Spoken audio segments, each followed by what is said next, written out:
So Mike and I are going to tag team here. I'm going to open. He's going to talk more in depth about actually going through the ROI because he was deep in that. And then I'm going to talk about how we're using lessons learned.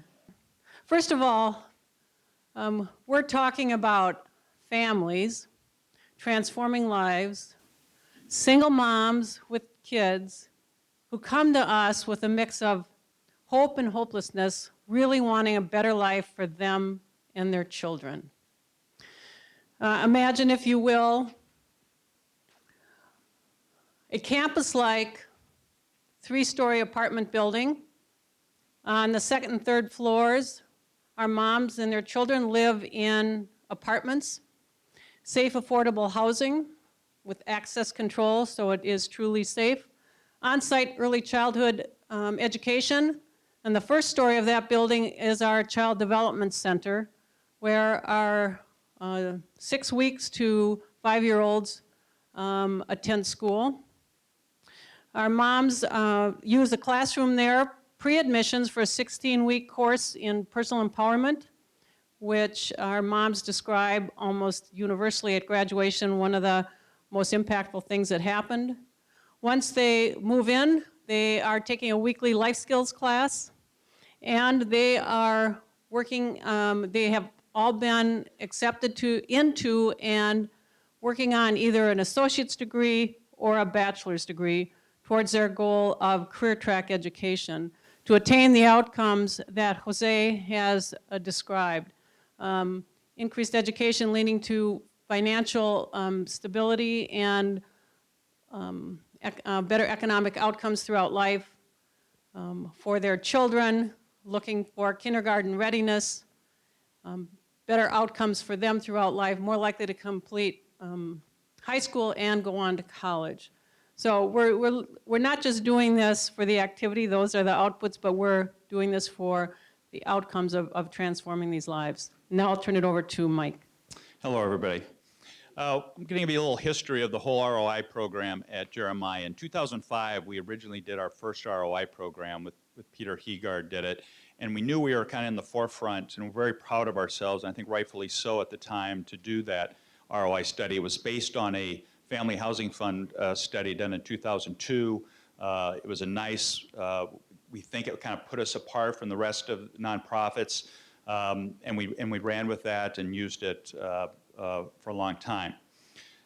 Then you go forward a little bit, and I'm going to tell you a little bit what I do, not because I want to advertise my company, but just it plays into this, is ROI is part of my everyday life. So I run an investment fund, insurance companies, banks, pension funds give us money, and every 5 years we buy companies, sell them, grow them, and every 5 years I need to raise more money, and if I don't raise more money, I have an involuntary early retirement. So it's very important that I try to raise that money, and the one thing that determines whether I raise that next fund and this sort of people who give us money is ROI.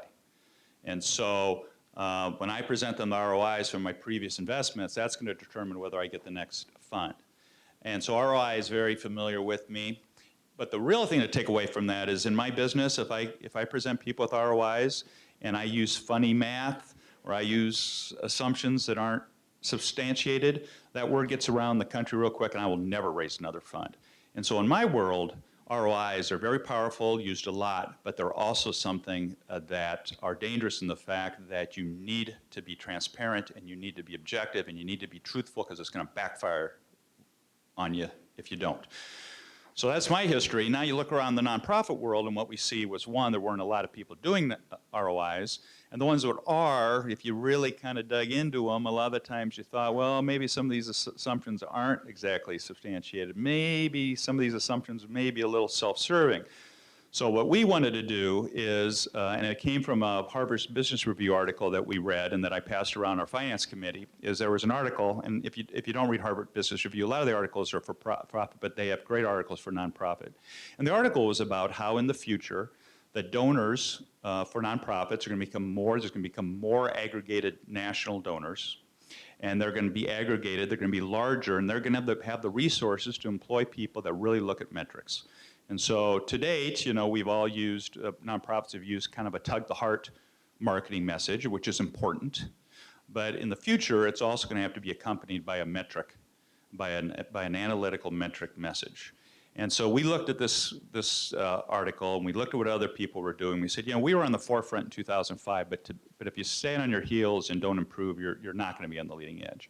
And that we want to be on the leading edge of ROI, and we want to send a message to the nonprofit that what you want to do in ROI is have unassailable assumptions. You want to have a number that's out there that people all recognize is objective. And so when you give them, because if they give them an ROI number and they think you played with the numbers, they're not going to listen to the rest of your message. They're not going to listen to the tug-the-heart message. It's not going to be as effective. And so that was our purpose for doing the study. And if we're going to do an objective study and one that's unassailable assumptions, we said, well, who's the right one to do that? And it came to Wilder. And I can tell you, we tried to maybe have influence Jose, but he wouldn't let us, believe me. So even after our best efforts to do so. It was interesting. Jose said there are some things ROI measure and some things they don't measure, and that was very true with Jeremiah. We knew going in that there's some outcomes that are very measurable. So ROI is good for us, right? It's because women come in and they have a certain wage, and they leave and they have a certain wage after they graduate. So we knew that was very amenable to analysis, to ROI analysis. But we also know that there's things that we do that are not easily subject to ROI analysis, and that's not in those numbers that we showed. Lucy, we do something called empowerment training, which is for how many weeks? 16. 16 weeks before the women enter our program. We give them this empowerment training. And if you ever listen to any of our residents speak, we do a lot of things for residents. We give them, safe, affordable housing. We give them life skills coaching. We give them, early childhood education. But one thing these residents always talk about what changes their lives is this empowerment training. So that goes on for 16 weeks. That doesn't show up here, really objective. We know it changes women's lives. They keep telling us it changes their lives. But if that's all we did, if all we did was empowerment training and they started on week 1 and they left in week 16, and we asked Jose to do an ROI on that, he'd say, well, show me the objective. How did that change their lives? How do I know that class made them do what? Did it give them added income? We couldn't do it. And so we know empowerment training is powerful, but it doesn't show up in these numbers. What does show up in the numbers is the fact that when the women leave, their early childhood education has benefits that are demonstrated on other studies. We can show the wages going out and coming in. What it also doesn't show is the wages, the women's increase in wages after they graduate, right? So for a long time, we've been measuring wages coming in, wages when they graduate. What we learned from this study is that, wait a minute, we know that our women, the day they leave, that's not the peak of their career. Like all of us when we left college, we started at some pretty low. I remember I decided at Norwest Bank, Wells Fargo, they said, well, we're going to give you $14,000 a year. I said, I think I'm going to finish my MBA. And they said, $14,400. I said, okay, I'm there. So that's a true story. So, I had a price for my education. $400 was it, unfortunately. But that's another thing we don't measure because we weren't collecting the data. And so we learned from this process that we really need that the day the women leave the program isn't the day we stop collecting data. But if we want to collect data afterwards, we also have to provide services to those women. If we're going to ask them for data back, we got to be giving them something. And so it's really changed our idea of our program about what's our relationship with our residents. And it reinforced to us that it's not the day they leave and graduate from college and leave our residence facilities. It's got to be more of a lifelong relationship, one that we're offering them services to maybe take that associated degree that they earned in Jeremiah and make it a bachelor's degree to help them in that transition from going to a pretty low cost housing to more of a market housing. And we need to do that, and we need to capture. And in doing that, we'll capture more data and we'll actually show the women increasing. We also talked in this slide, we talked about empowerment. Another thing that Jose talked about is for our second generation benefits, as he talked about, most of what's captured in those numbers you saw was the effect of the early childhood education, right? So there's some studies out there that Jose could compare it to and quantify what those objective benefits would be. What's not, and what kind of shocked us, and when we sat down with Jose, and what he didn't really talk about, one of the great benefits of this isn't that number that he gives you, but the kind of the download after he comes up with the numbers and he tells you and you go, wait a minute, why isn't this included? Why isn't this included? That's very helpful. And the thing that really kind of took a lot of people in Jeremiah kind of took us a little bit, and we need to discuss it, is, wait a minute, when you're talking about second generation benefits, there's nothing in here about those children more likely to go to college because their mothers went to college through Jeremiah. There's nothing in there, no benefit from the children being more likely to go to college than if their mother didn't go. And we know that's, in our gut, we know that's true, right? If a parent goes to college, don't we know that the kid's more likely to go to college? I mean, I was a first person in my family who went to college. It was a big deal when my kids all, just expected to go to college. But it's not in there. And we pressed Jose, we just know this is true, but Jose, rightfully, what we paid him to do says, well, prove it. I mean, how do you know? I mean, your kids, we started, the kids that we started in Jeremiah are just now kind of getting into college age. We really don't have the data of those kids, of who's going to college and who's not. And how would we know they wouldn't have gone to college if their mothers hadn't gone to Jeremiah? So that's one of those things, is that you have to get comfortable that some of the things in your gut is a benefit is just not going to show up. We kind of went through these numbers, and we're very proud of these numbers. Like Jose said, we made a determination really early, and we talked to ourselves, and we said, we don't know where this number is going to end up, but we got to be really comfortable that whatever it is, right? We're just going to have to accept whatever it is. And we know, that the value of this process is going to be less about what that final number is and more about the process, about Jose asking us for numbers. And we said, ooh, we don't have those numbers. Why don't we have those numbers? Maybe we should try to get those numbers. More about the process of asking Jose, why isn't this included in the ROI? And him saying, prove it. And we're like, ooh, guess we can't. So the numbers are important, but we knew right up front, we said, we're just going to take the number for what it is. We're going to accept it what it is, but let's try our hardest to get as much learning out of the process before we get the final number as we can.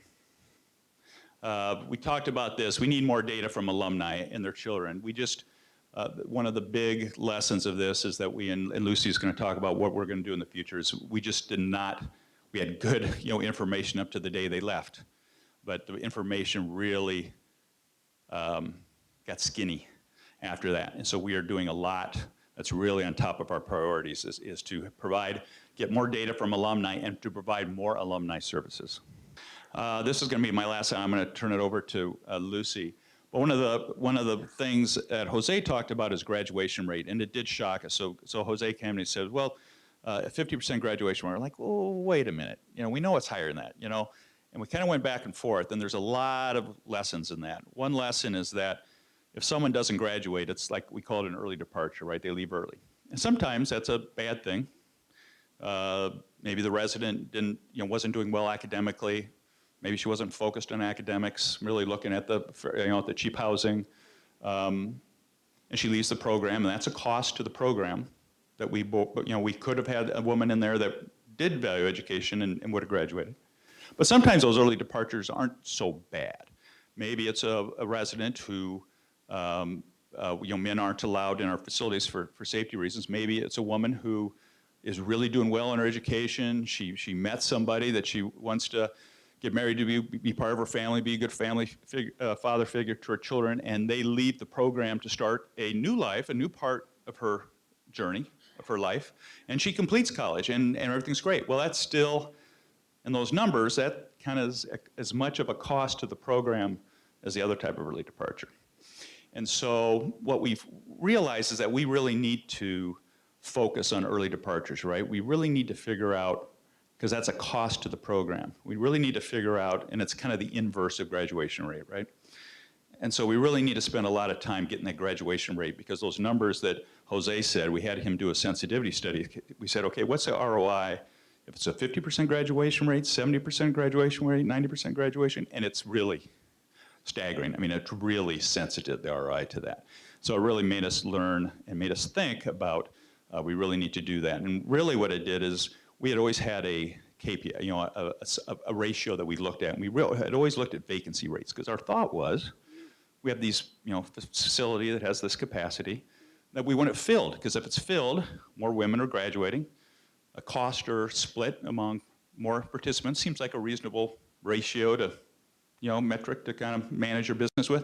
And we realized that really wasn't what we should be doing, because you could fill up we could be putting women in and have full vacancy and actually hurt our ROI, right? I mean, take an extreme example. We bring women in early, they're there for a year and a half, they get frustrated, they leave.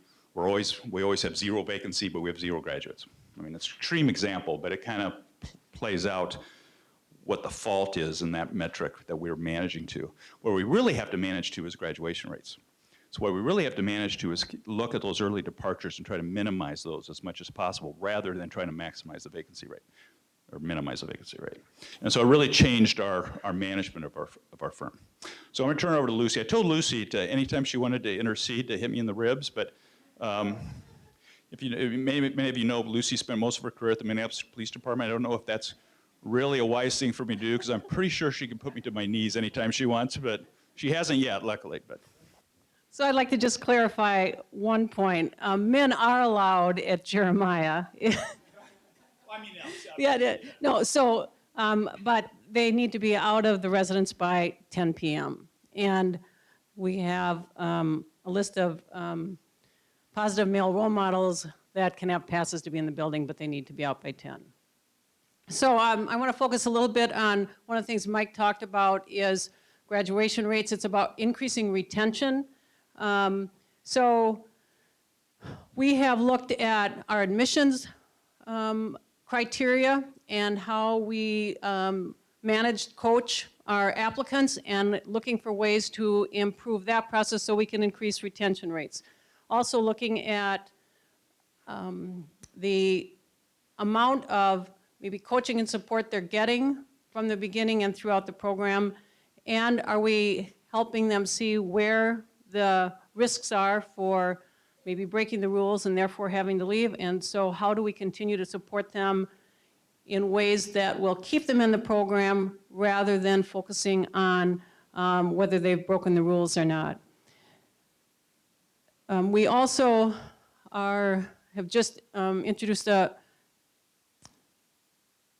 interest inventory system where we're going to work very closely with our residents to ensure that their education plan matches their skills, capacity, aptitude, and passion so that they don't just pick a program and 1 year in decide that that's not what they really want to do, or they're not succeeding in school because they chose something they really don't want to do. So one way to really increase retention is to make sure that they're matched with the education plan that's really going to be the right one for them.